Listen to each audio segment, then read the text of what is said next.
Hey everyone, it's Marie here with Tonic Studios in their craft room. I'm going to be able to share with you some tips and tricks and inspiration for the Tonic and Nuvo Aqua brushes. Now these brushes are so fun to play with. They come in a variety of different colors and they're basically a watercolor in a brush. So I'm going to show you here how to swatch them out, how to get them started, and kind of just look at your colors on some paper.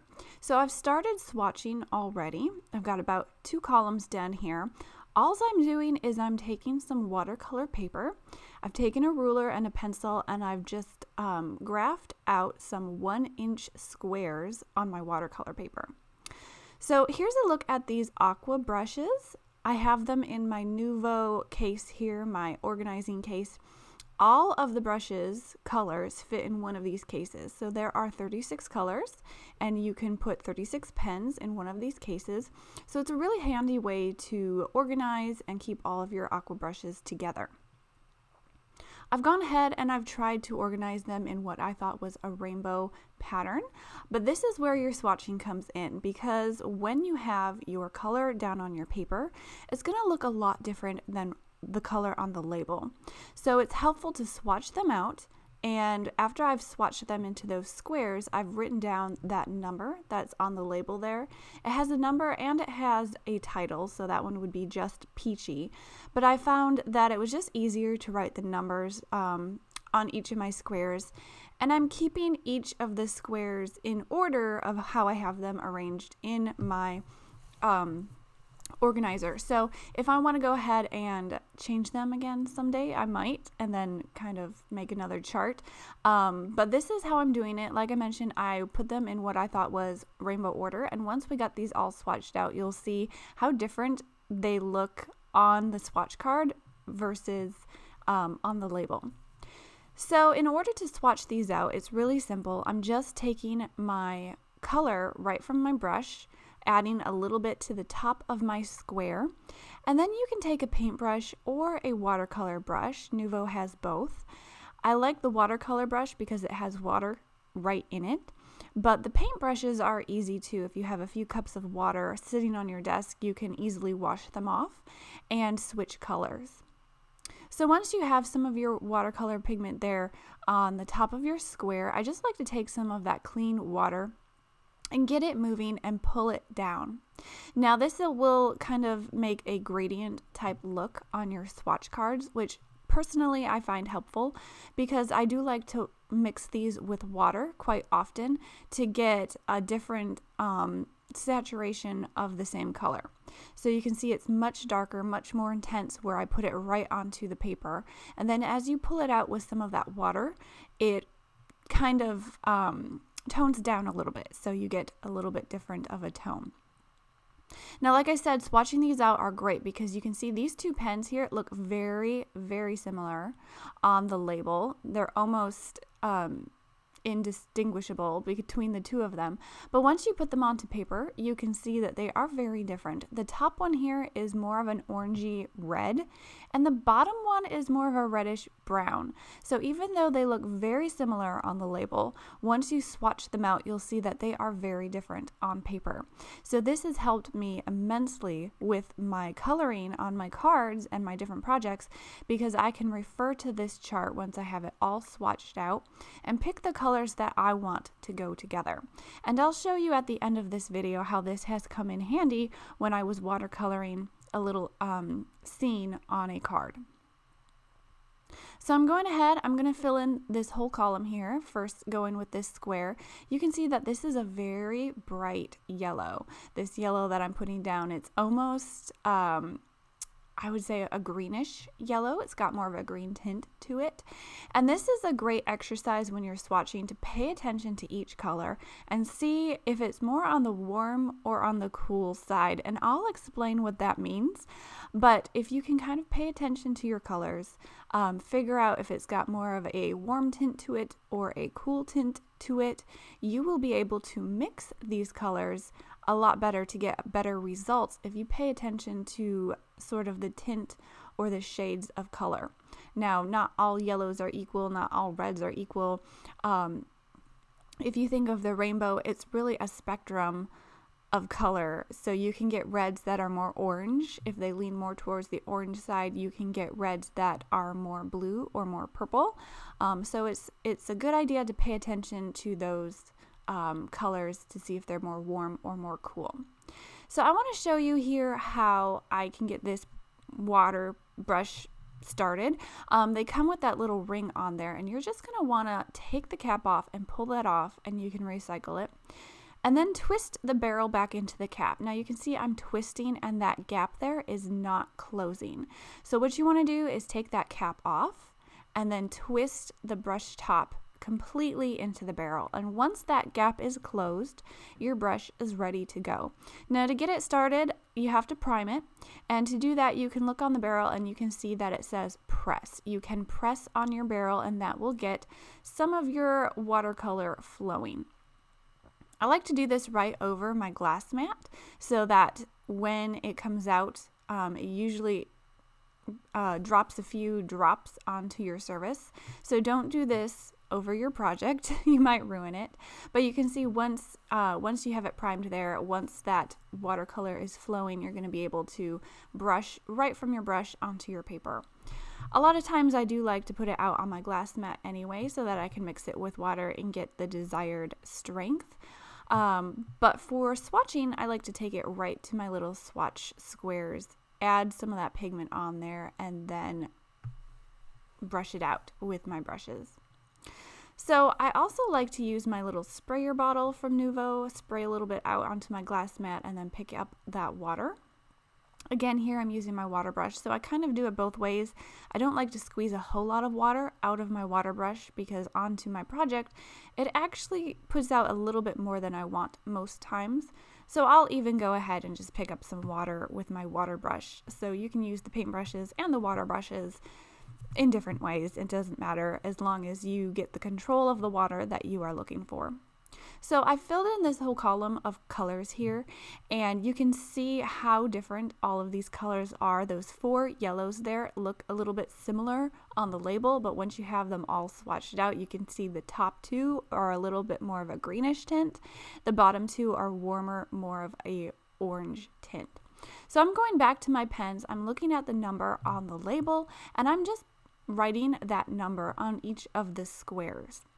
Like I mentioned before, I am writing these squares in order of how I have them arranged in my little pen organizer. So as I refer to this chart, it's going to be easy for me to pick where my colors are, just because I can tell on the chart where I've put them in my pen display. Another thing you might notice is that all of these different numbers, I think they all start with 900s, but they don't go in order. So you might have a 900, which is that yellow, and then 901 might be a completely different color. So you can organize them by number if you want to, but then they won't be organized by rainbow color. So just organized however you want them to be. So like I mentioned earlier, we're going to go ahead and start mixing some colors. What I really love about these pens is that you can mix them and get different shades of color depending on what you're going for. So here's our swatch chart, all swatched out. Those are all the colors, and I've had a little bit of paper left over, so I cut them into these little squares, and I'm calling these my little mixing charts, my little mixing swatches, and I'll show you how I'm going to mix a few things. So this is where we're going to get into some basic color theory. I am no expert, but I know some of the basics, and I'm going to share with you what I personally use. This is not an extensive color theory class or anything, so if you want more information, there are resources out there where you can go learn. But basically, we all know that the primary colors are red, yellow, and blue. And I know that there are some debate on if it's red, yellow, blue, or if it's magenta, cyan, and yellow. And that's because if you think about your printer uses 3 colors, which is magenta, cyan, and yellow. And from those 3 colors, you get all the other colors of the rainbow. And honestly, if you mix magenta and yellow, you will get a red, which we're not supposed to be able to mix a red. So some people think that magenta and cyan are more of the primary colors, but I like to think of it as more of a cool primaries and more of a warm primaries. Magenta is more of a purplish pink, so that's more of a purplish red, and red is more of an orangey red. So you have your cool and your warms. And thinking of colors in warm and cool has really helped me with my mixing. So right now I'm mixing a magenta and a yellow. These are both cooler colors. The red has more blue purple in it. It's more of a pinkish red. And this yellow actually has more green in it. So they are both cooler colors. But if you think about it, the magenta has more purple in it, and the yellow has more green in it. So if you mix purple and green, what do you get? You get sort of mud. So I did manage to make an orange out of these two colors, but you can see it's a little bit dull. It's not bright. It's not like that kind of orange you might want to put on your project. And if you look at how I kind of pulled that color out into my gradient, it looks a little bit purple on the bottom. So it is important to pay attention to your temperatures. So I'm actually going to go ahead and mix my cyan color and my yellow color.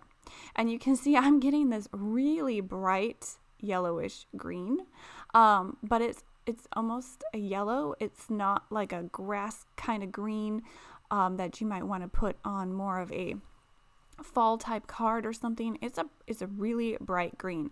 Now again, this blue color has more green in it. It's more of an aqua, and the yellow has more green in it. So when you mix green and green, it's going to want to make green, but it's such a bright green. It's a beautiful green. I love it, but it's not that deep green that you might want to go for.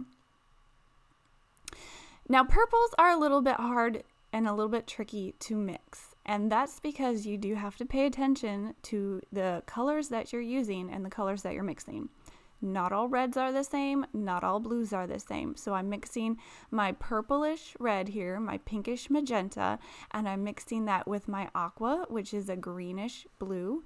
And if you mix purple and green, it's not going to make purple. It's going to make this sort of muddy-ish color here that you can see, which is not much of a purple at all. It's kind of a pinkish reddish kind of color.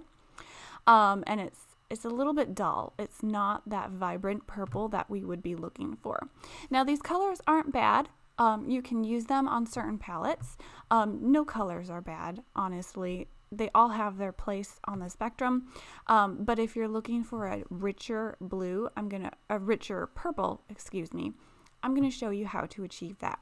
So there's our first three mixed colors by using the magenta, yellow, and cyan, and mixing those together. I just mixed them. I didn't pay attention to any of the temperatures or any of the tones. So we're going to go ahead and do some more mixing, and I'll show you how to make some more educated guesses about which colors will go together. So I've taken my phone here and I've got this little chart.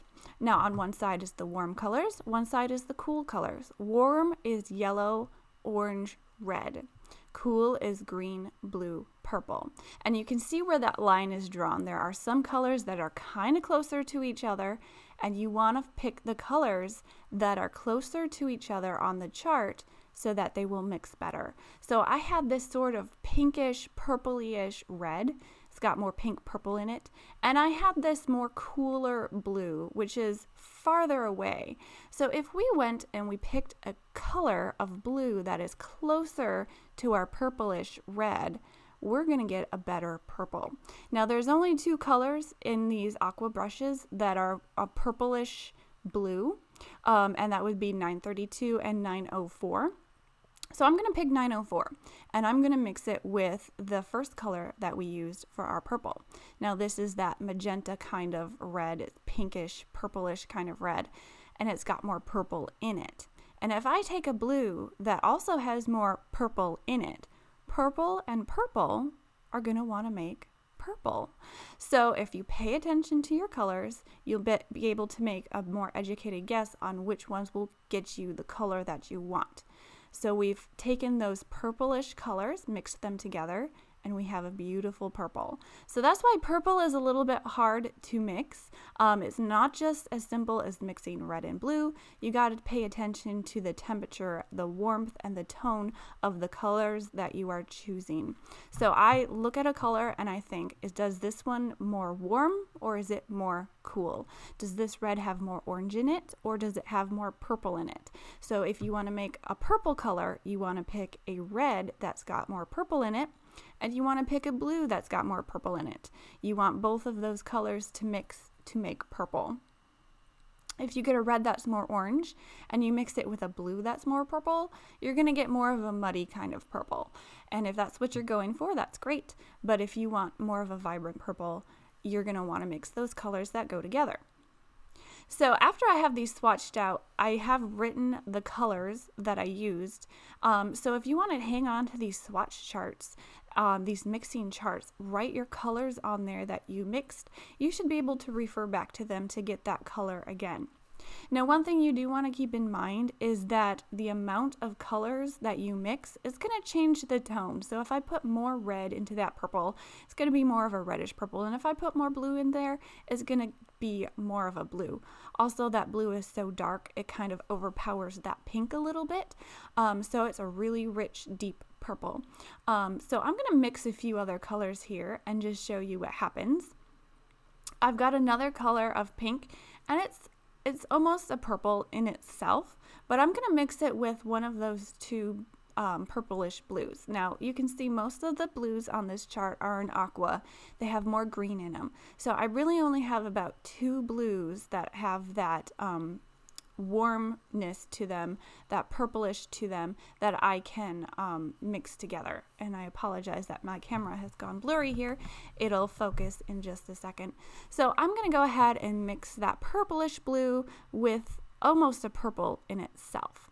Now, if you don't mix all of the colors together, you can get a lighter color, and then you can go ahead and mix more together, and it's going to be a darker color. So the amount of colors you mix together also changes the color that you end up with.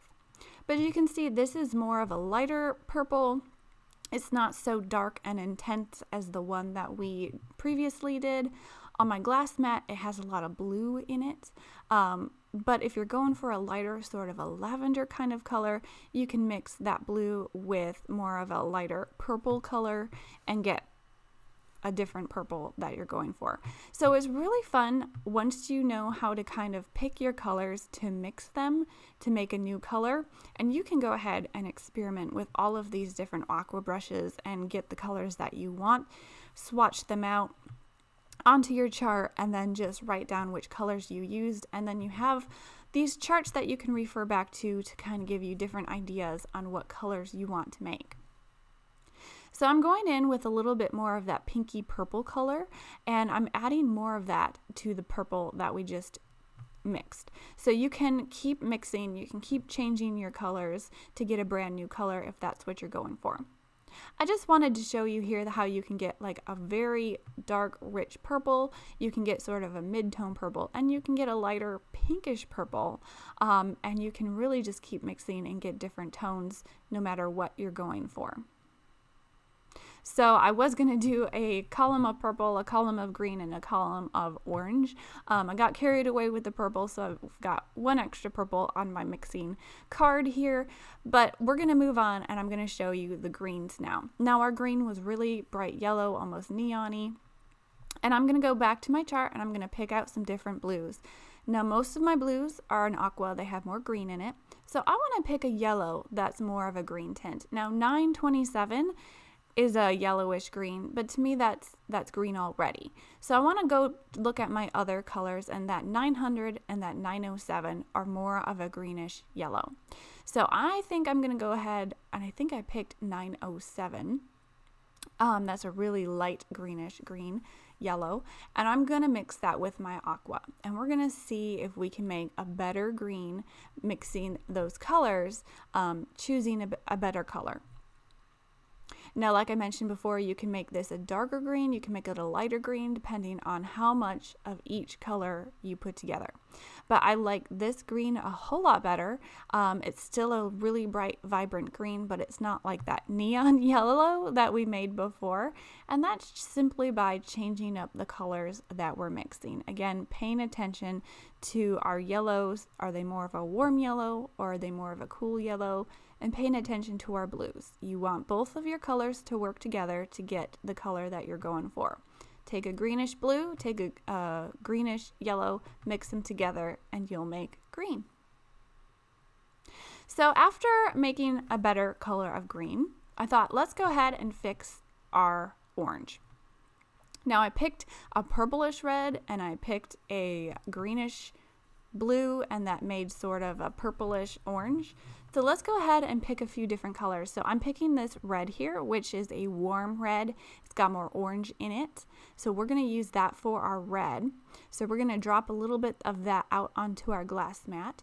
And if we're picking a warm red that's got a little bit more orange in it, and we want to make orange, we want to pick a warm yellow that's got a little bit more orange in it, so that both of these colors will work together to make a beautiful orange.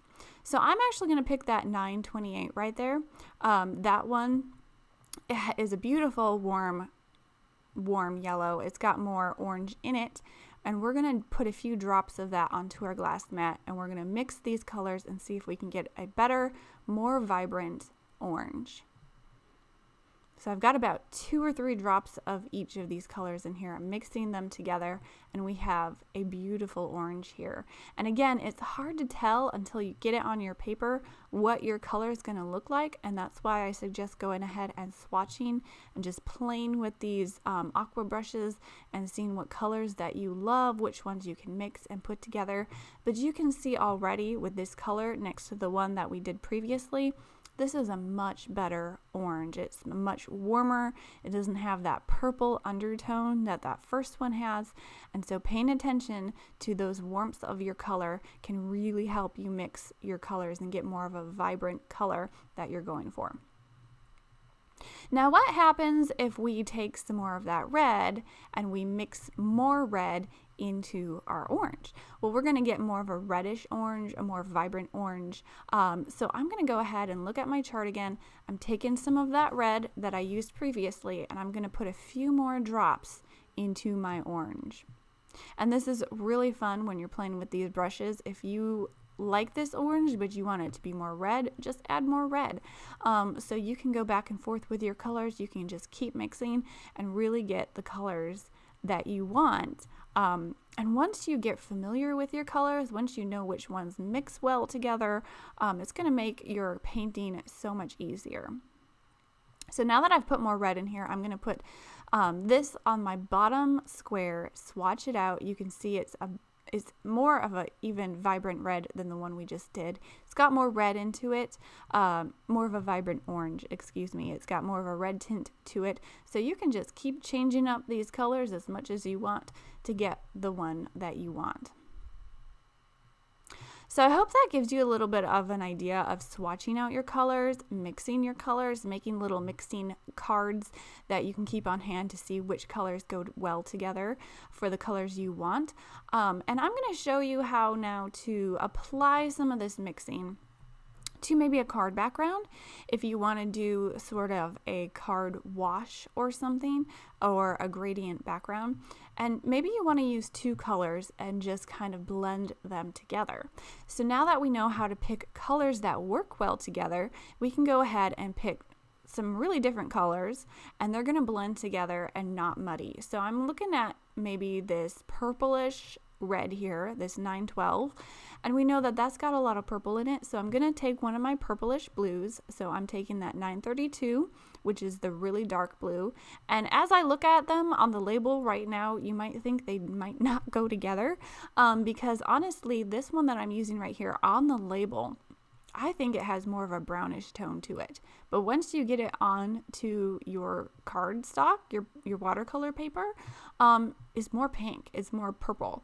And that's going to work really well with this dark, intense blue that also has more purple in it.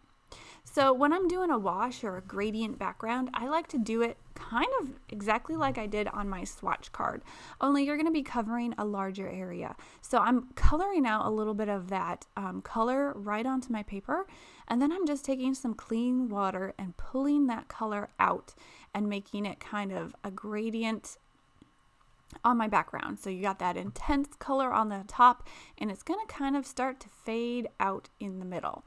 Now, a lot of times I like to pull that color down about 2/3 of the way, because when I put my other color on the bottom and start to mix them in the middle, it's going to create a third color, and you want that third color to kind of be in the middle. So it's a good idea to try to pull that color down about 2/3 of the way with some of that clean white water, clean water, I guess you could call it white, and then just really get those colors mixing. So you could go ahead and dry your first color and then put your other color on. I prefer to leave it wet so that I can just go ahead and mix those colors together. If you add water to your paper before adding your watercolor into it, it's going to flow a lot more.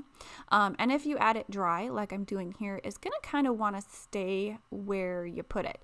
It's going to want to kind of soak into the paper. So each application has its own strengths and weaknesses to it. If you really want a lighter color, like this blue is really intense, and if you want to lighten it up a little bit, you could go ahead and just add a little bit of water before bringing it to your paper. But I really love that intense blue for this gradient background. I love making the ends just really intense with their own colors, and then bringing these colors together in the middle to create a new purple, a new color. And I'll show you different ways that you can change up your background, different techniques that you can do with these watercolors. If you want to think about these brushes as just liquid watercolor in a pen, that's basically what they are. So Watercolor Techniques will apply to these pens. You can do a wet on wet kind of application. You can do a wet on dry. You can use salt. You can do lots of different things. They react with water. So once you have them dry, you can bring back water back onto your paper, and it's going to react again. You can see on the blue there, I accidentally dropped a big water droplet right there, and it kind of left a bleached spot. So if you're going for a smooth background, that might not be what you want, but I honestly think it's a really cool effect. You can get sort of a tie-dye kind of thing. And as I was doing this background, it made me think of maybe one of those 4th of July tie-dye shirts that we see all the time. It kind of just had that look to it. So this was really fun just to play around with. And you can see I'm kind of starting to mix more of those colors together in the middle. And since I picked colors that have the same undertone, that same purple hue to them, they're going to mix no matter how much they go together. They're not going to muddy. They're just going to mix together and make a beautiful purple.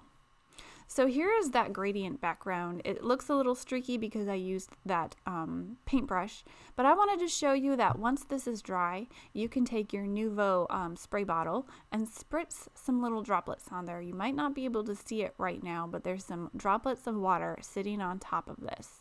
And if you give it a few seconds and then blot it away with your towel, you have this beautiful textured background because the water kind of pushes away that pigment and makes little bleached spots.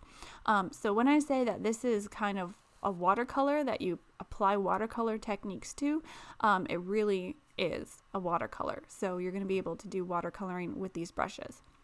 Now, I had just spritzed it before, and I went ahead and completely saturated this with a lot of water. And now I went ahead and dried it. So now you get more of a washed out kind of look. It's a little bit smoother, but you can go ahead and just pick up some of that pigment off of your glass mat again and get like a watercolor, a splashed kind of a background.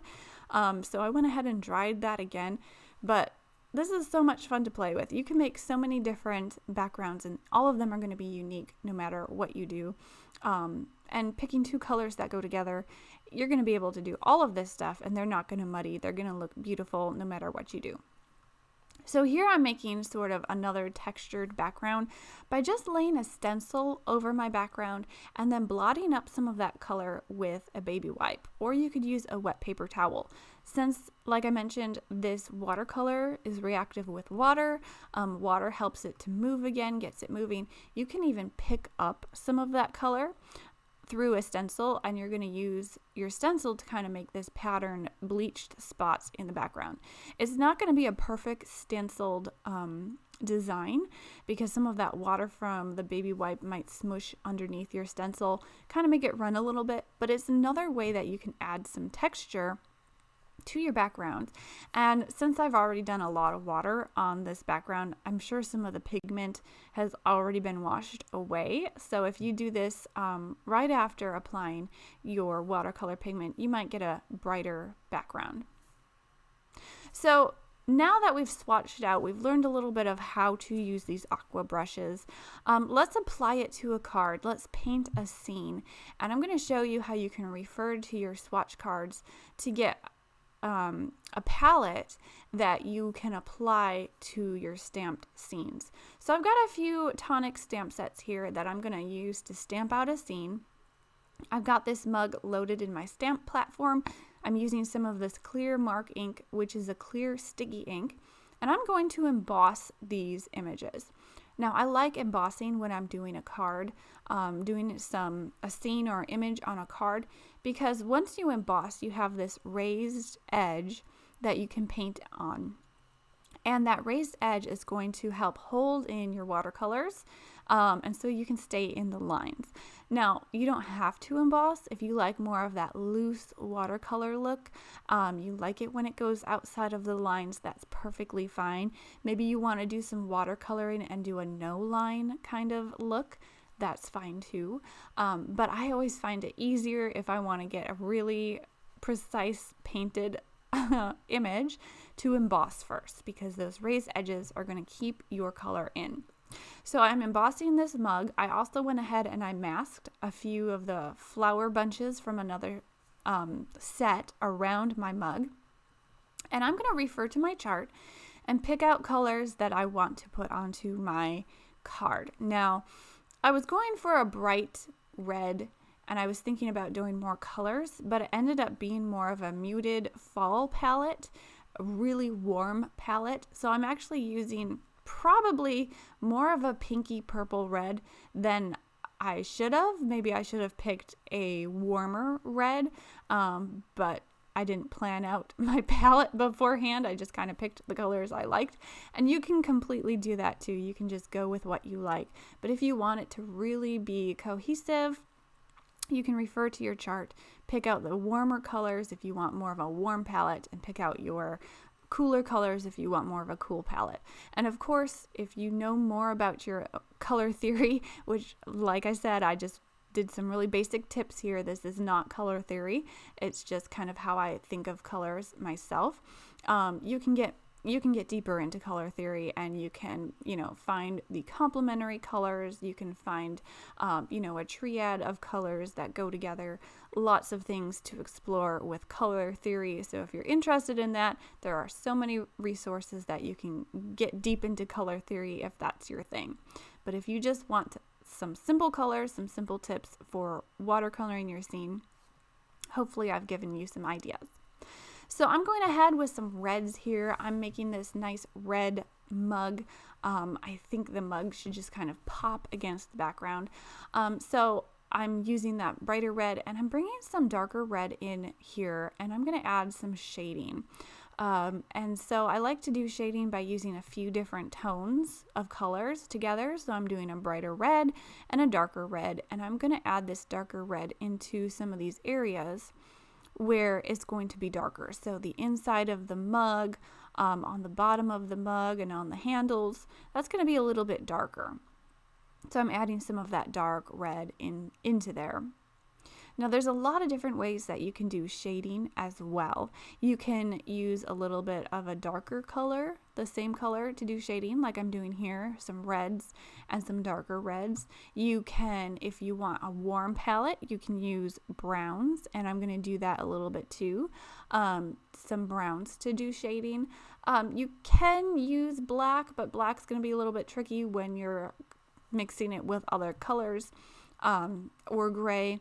But again, you want to think about your color palette and what you're using to color, what your colors are and which ones go together. So I'm going to start coloring my coffee. So my mug has coffee. If you want to do hot chocolate or tea, you can do that. But mine has coffee. So I'm going to put some coffee into my mug, and I'm using a really dark brown, and I'm adding this really dark brown around the edges, and I'm going to leave that middle a little bit white. I'm not going to color that because I want a highlight in the middle of my coffee. I don't know if you spend hours looking at your coffee, but sometimes I look at my coffee in my mug and I just kind of like to look how the colors go together and where the highlights and the shading is and everything.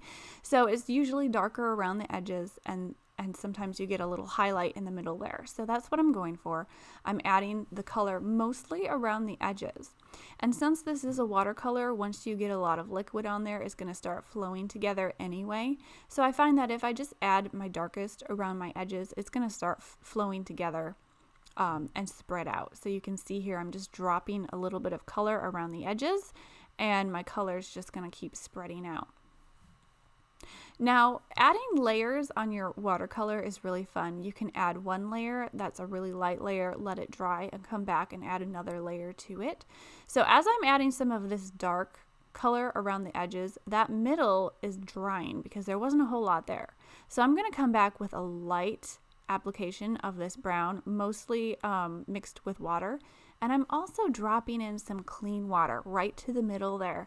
And that clean water is going to kind of push away some of that pigment as it dries. You might be able to see it doing it now. And so my highlight is still there. It's not stark white. It's got a muddy tint to it because I'm adding some brown over it. But just put a few drops of clean water on that highlight. It's going to push away some of that brown.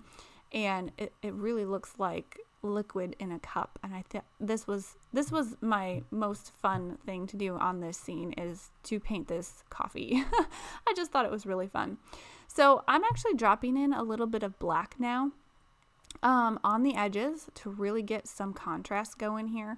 I love adding contrast to my watercolor scenes or my coloring because that contrast of that black against the outside is really going to make that inside look even brighter because you have that contrast between the two. And before I got too carried away with putting all the colors in my mug, I thought I'm going to stop right here and I'm going to let it just air dry. Not going to take my heat tool or anything to it because that's going to push around all those colors and make them mix too much. And I wanted it to be just how it is. So I'm letting it dry on its own. You can see some of that color is even just mixing on its own, but I really loved how it looks like liquid in a cup. So after I decided I wanted more of a warm tone kind of scene here, I'm picking out greens for my leaves that has more of a brownish tint to them. So I'm picking out warm greens here. And I'm going to add those to the leaves that I already painted. Now I painted these leaves with a really bright yellowish green, and I decided I wanted to warm this up a little bit. And that's the great thing about these watercolors, is that you can layer them together. And if you pick a color that you didn't like, you can either go over it with some clean water and then blot it away because that water is going to pick up that pigment again, and it's kind of how you can erase. Or you can do like I'm doing and just go over that brighter color with a darker color or a warmer color.